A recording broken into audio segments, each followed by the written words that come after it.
कुपवाडच्या देशभक्त आर.पी. पाटील विद्यालयाच्या खेळाडूंनी राष्ट्रीय स्पर्धेत सुवर्णपदक मिळवल्याबद्दल शहरातून मिरवणूक काढण्यात आली।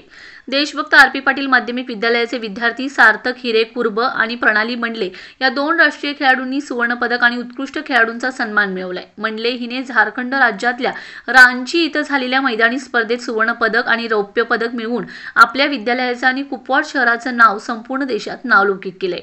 तर राष्ट्रीय शाळेत खो खो स्पर्धेत सार्थक हिरे कुर्ब या खेळाडूने राज्याचा कर्णधार म्हणून राष्ट्रीय स्पर्धेत उत्कृष्ट खेळाडूचा मान मिळवलाय। या दोन्ही खेळाडूंचा यशवंत शिक्षण संस्थेचे अध्यक्ष राजगोंड पाटील, संचालक प्राध्यापक बबन पाटील, ए पाटील, मुख्याध्यापक संध्या चव्हाण यांच्या उपस्थितीत सत्कार करण्यात आलाय। यावेळी खो खो खेळात मार्गदर्शन करणाऱ्या संतोष कर्नाळे यांचाही सत्कार झालाय। विद्यालयापासून ढोल ताशांच्या निनादात मिरवणुकीला प्रारंभ झाला। राणा प्रताप चौकात मिरवणूक आल्यानंतर यशवंत शिक्षण संस्थेच्या शालेय समितीचे उपाध्यक्ष मोहन बापू जाधव यांनी कार्यकर्त्यांसह उपस्थित राहून या दोन्ही खेळाडूंचा जाहीर सत्कार केलाय। मिरवणुकीत विद्यार्थी, शिक्षक, संस्थेचे संचालक, पालक सहभागी झाले होते। गोल्ड मेडल मिळालं, स्टेटला पण होतं आणि नॅशनलला पण गोल्ड मिळालं।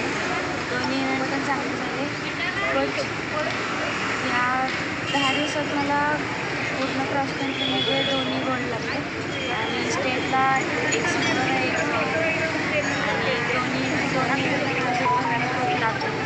कोच रविराज पंडित हे कोच आहेत आणि त्यांनी खूप सपोर्ट केला आणि युवराज खटके हे पण माझे कोच आहेत, ते खूप सपोर्ट केला। मला एकूण 7 मेडल लागले, नॅशनल लेवल, स्टेट लेवल, त्याचं खूप